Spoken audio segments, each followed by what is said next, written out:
Hello there and welcome to today's class. In today's class, we'll be solving over 10 most repeated Post-UTME questions on mathematics. The first question we have on the board says, if 3 raised to power x is equal to 27 and 4 raised to power y is equal to 16, what is the value of x plus y? I'll repeat the question again. If 3 raised to power x is equal to 27 and 4 raised to power y is equal to 16, what is the value of x plus y? Option A says 5, B 7, C 9, and D 12. So let's solve this question together. Solution. The question says what? If 3 raised to power x is equal to 27, so we have the first equation here to be 3 to power x is equal to 27, and we have the second equation, 4 to power y is equal to 16. For the first equation, which is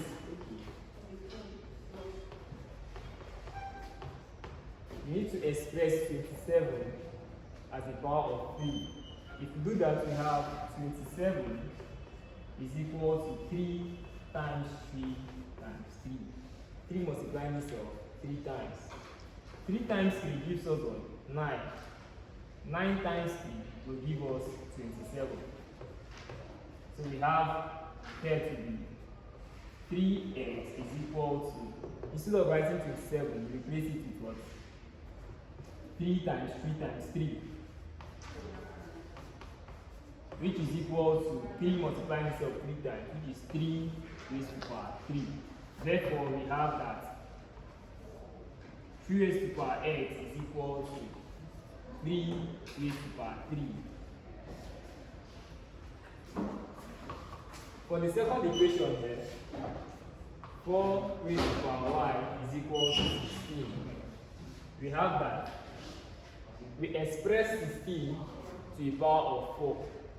By that, if we do that, we have 16 is equal to 4 times 4. 4 multiplying itself 2 times. 4 times 4 here gives us 16. And we know that 4 times 4 is the same thing as 4 raised to power 2.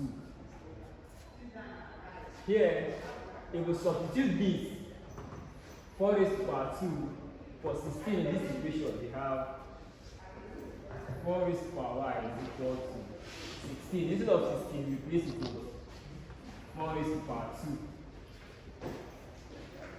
Now, if we bring the first equation and the second equation together, we have that 3x is equal to 3 raised to power 3. Something can cancel out there. You have the same bit, right? So 3 will take away 3. You are left with x is equal to 3. For the second equation, we have what? 4 raised to power y is equal to 4 raised to power 2. They have the same base also.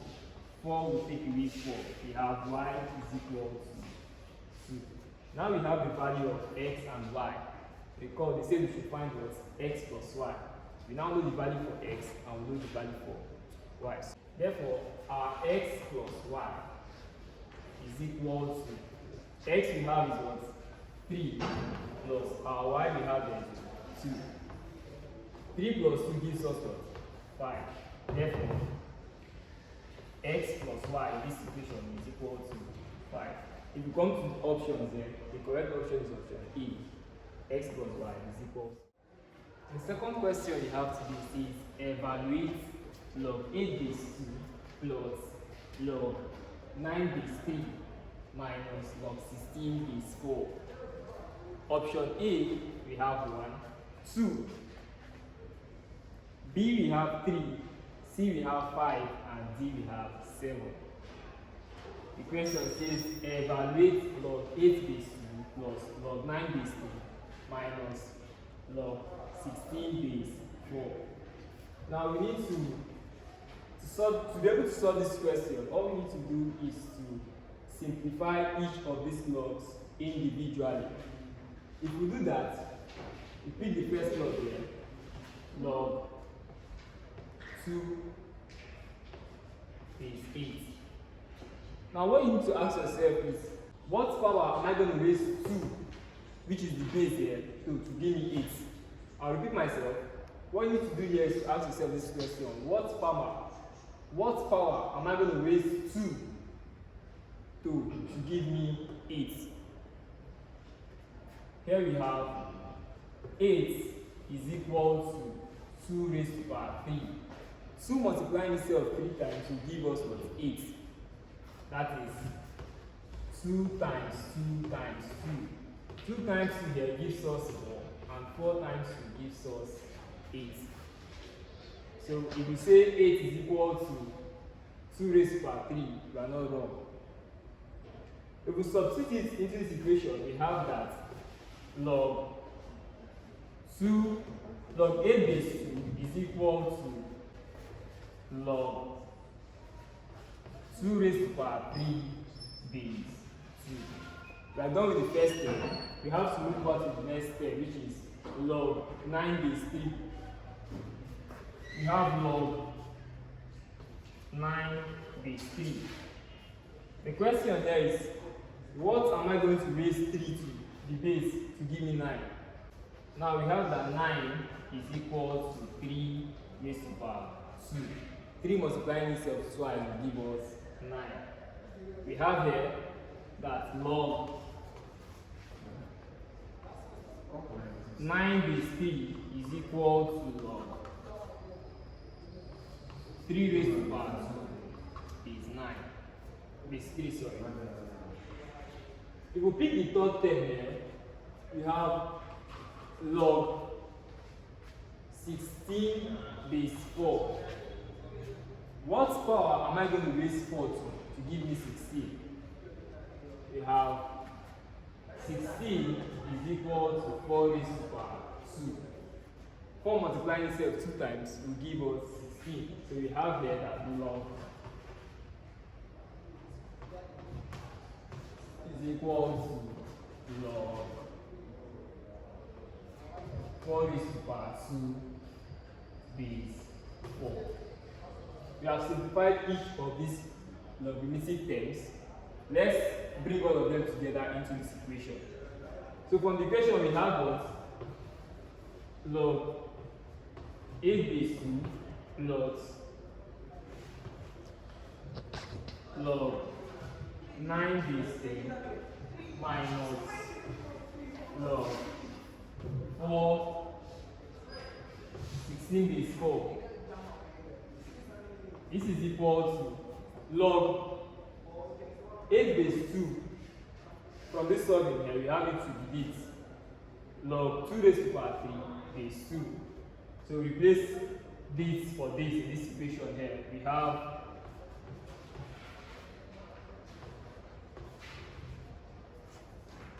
2 raised to power 3 plus, we do the same for this other one where we have log 9 base 3.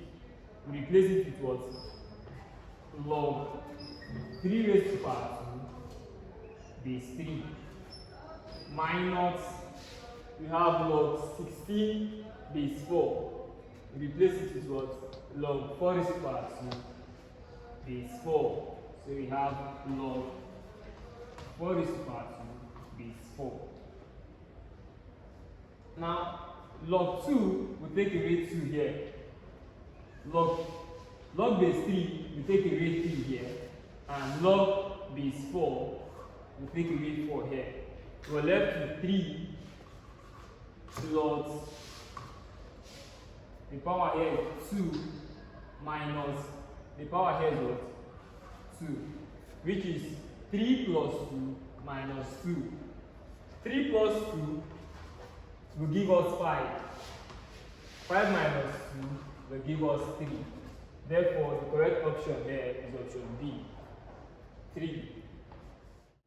The third question we have here says, the area of the circle is 100 pi cm squared. What is its circumference? The area of the circle is 100 pi cm squared. What is its circumference? Option A, 10 pi cm. Option B, 20 pi cm.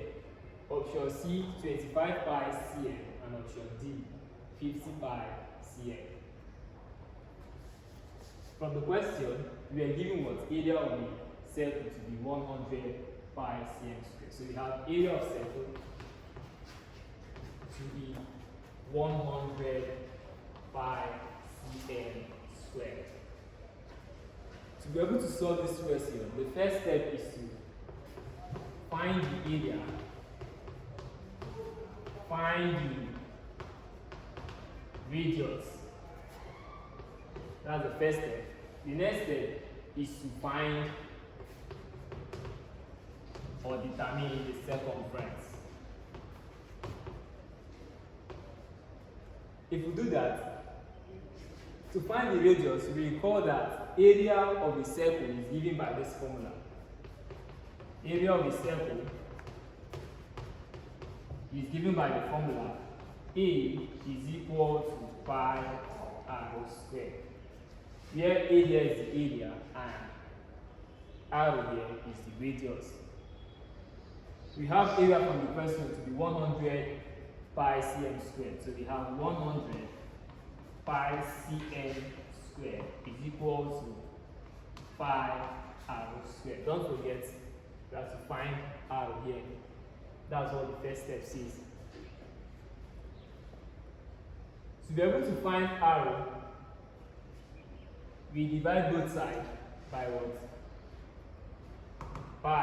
So if we do that, we have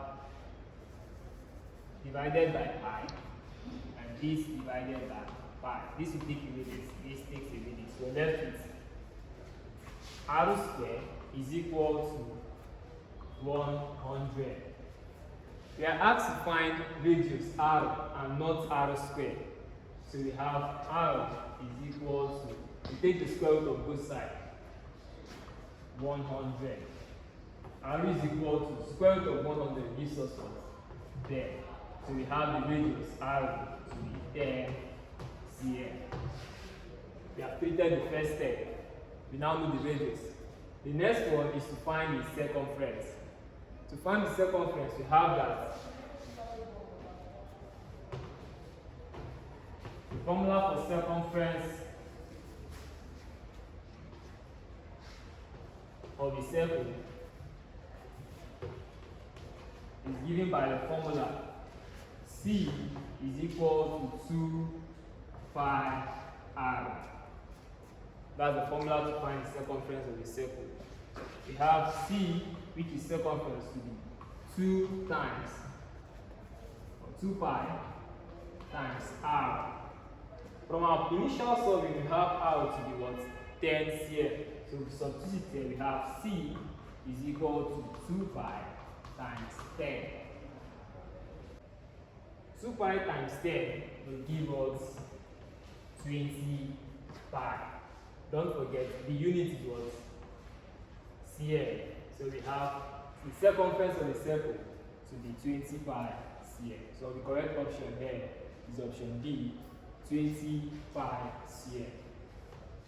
Question 4 says, what is the fifth term of a geometric progression whose first term is 3 and the common ratio is 2? What is the fifth term of a geometric progression whose first term is 3 and common ratio is 2? Option A, we have 24, B, we have 36, C, we have 48, and D, we have 60. So solution, let's solve this question together.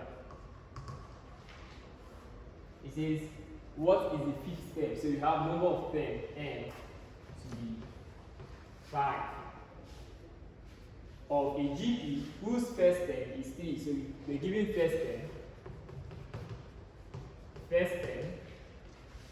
denoted with letter A to be 3, and the common ratio denoted with letter R is given as 2. You see,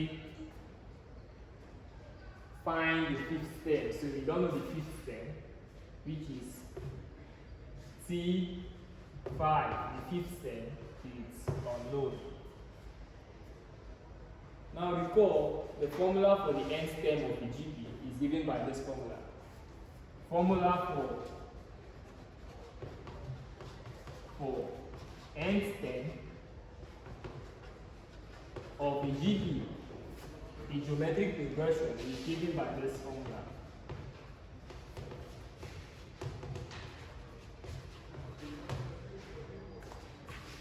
Cn is equal to AR raised to power n minus 1. This is the formula for the nth term of the GP.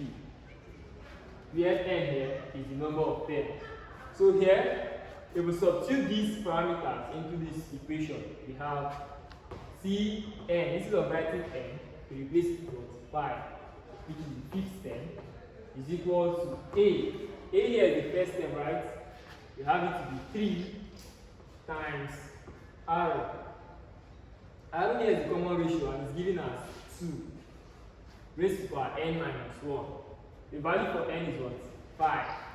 So we have 5 minus 1. T subscript 5, which is the fifth term, is equal to 3 times 2. 5 minus 1 will give us what? 4.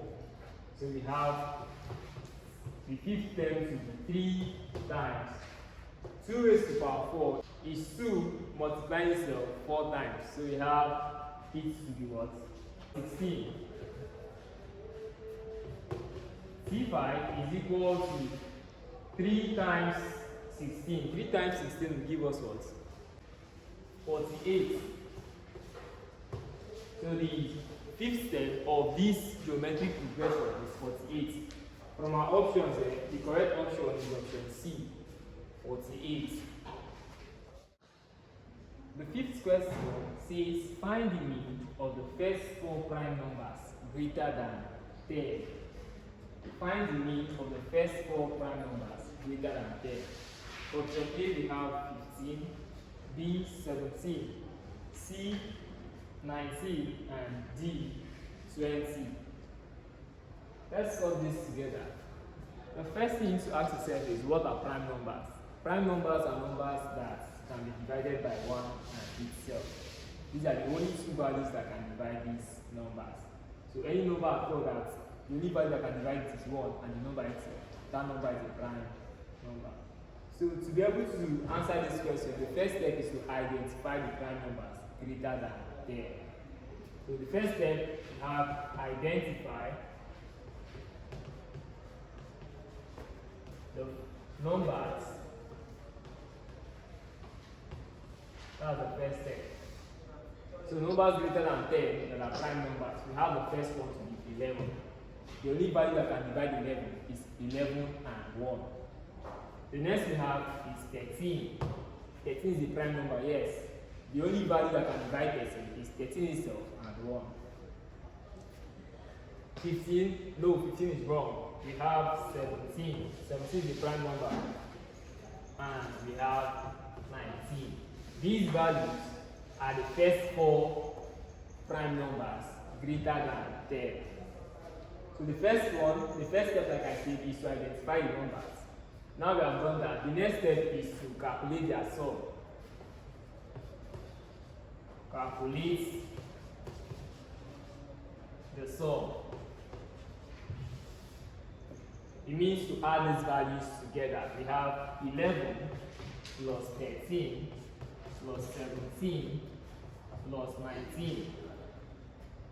If you put your calculator correctly, this will give us 60. 11 plus 13 will give us 23. 23 plus 17 will give us what? 41. 41 plus 19 gives us 60, so we are correct. Now, the third step is to calculate the mean. This is step 1, this is step 2, and this is step 3 now. It says calculate the mean.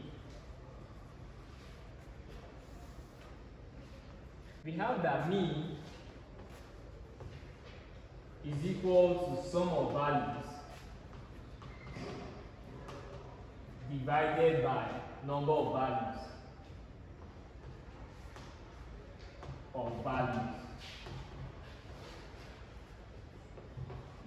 We have the sum of values to be what? 60. So we have 60 divided by the number of values. You count the number of values 1, 2, 3, 4. So we have 4.